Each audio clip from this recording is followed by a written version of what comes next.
Jadi kalau menjelang Ramadan ini kita persiapkan betul amal kita dengan baik, sholat kita dengan sempurna kita lakukan, wudhu kita sempurna, berdoa kita khusyuk.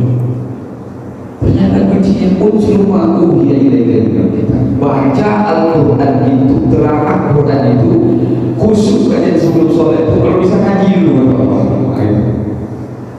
kalau sekarang internet sebelum sholat ngaji dulu. Mungkin tadi dapat tahajud 8 rakaat, mungkin tak sempat ada 4 rakaat, 6 rakaat, 4 rakaat tahajud, sholat taubat mungkin 2 rakaat dan apa.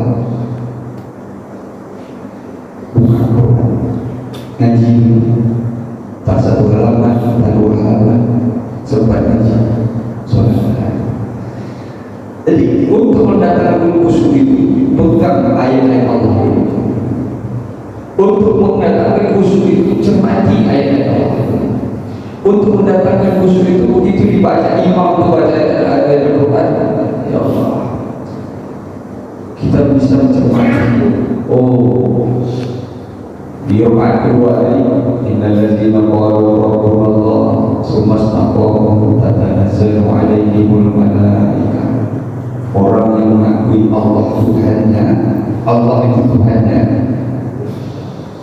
dia takbir Allahu Akbar, Allahu Akbar, Allahu Akbar, Allahu Akbar, sallallahu alaihi wasallam, Allahu Akbar, Allah Maha mendengar lagi yang dipuji, lagi yang terpuji dalam kehidupannya. Tidak ada yang berhak dipuji kecuali Allah. Dalam kehidupannya yang dibesarkan hanya Allah. Makhluk kecil, semua kecil, pangkat jabatan kecil semua ada.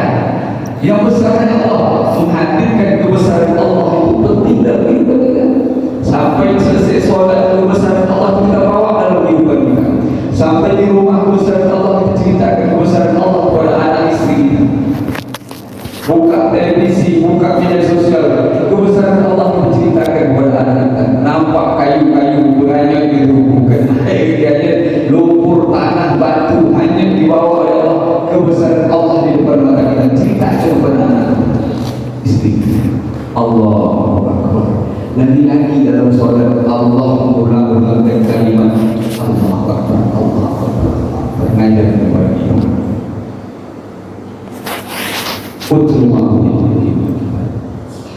Bacalah olehmu. Allah menggunakan kalimat ujian, bukan iqra'u, tapi ujian, bacalah. Kalau iqra' sekedar baca, alif dan ta dibawahi, alif depan itu ngajar dasarnya, waw sin satu dan wasin dan saat lam dan labim depan itu wassalam. Itu ngaji iqra' baru kan? Iqra'. Baru bismillahirrahmanirrahim. Mulai dari a'udzu billah, a'udznya kita ajar pada anak kita, itu baru sudah iqra'.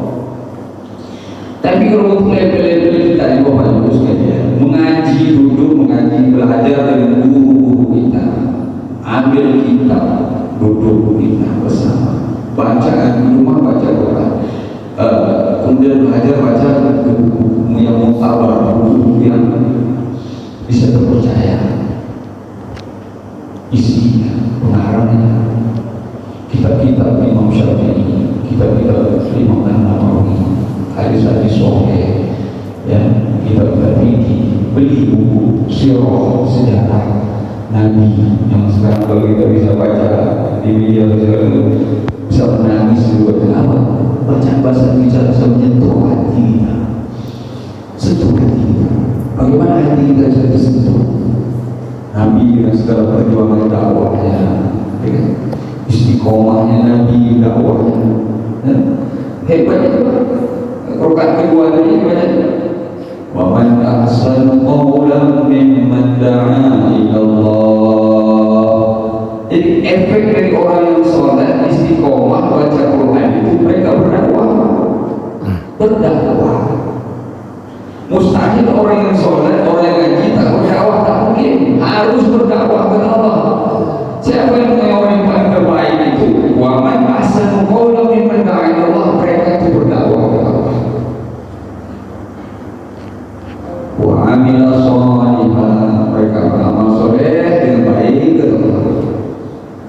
Dakwahnya memberi efek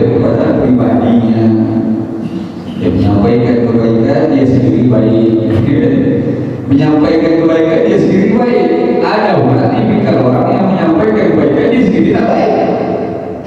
Yo baik, di sini tidak baik. Tidak bisa.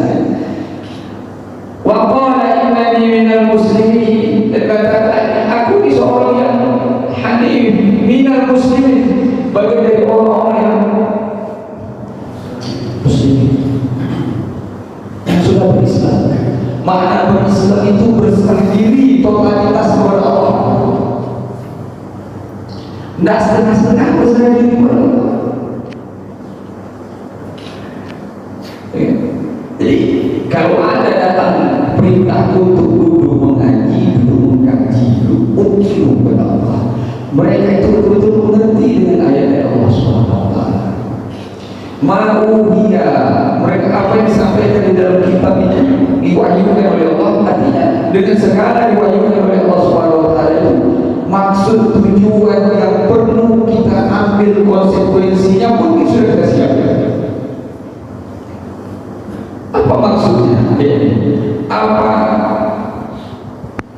namanya itu? Apa ilat dari hukum satu hukum ini? Apa maksud maqaid syar'iyah? Apa tujuan dari satu hukum yang Allah tetapkan? Allah tetapkan kita suruh ibadah, sholat, puasa. Apa ilat daripada hukum tersebut? Dan apa maksud dari satu ibadah? Maqasidul ibadah, maqasidul ahkam. Jadi kalau belajar fikih, belajar apa namanya itu usul fikih, dan kita belajar dari satu hukum itu mengerti. Dan kalau tak sholat apa pula hukumnya itu? Sampaikan pada keluarga-keluarga itu. Karena hari ini perlu kita mengkaji satu pemahaman yang jelas tentang agama. Ini dengan satu kalimat utlu ma uhiya ilaika minal kitab, baca oleh Ya Nabi salam alaika, Ya Rasul salam alaika, Ya Habib salam alaika, salawatullah alaika. Asraqal badru alaina fahda.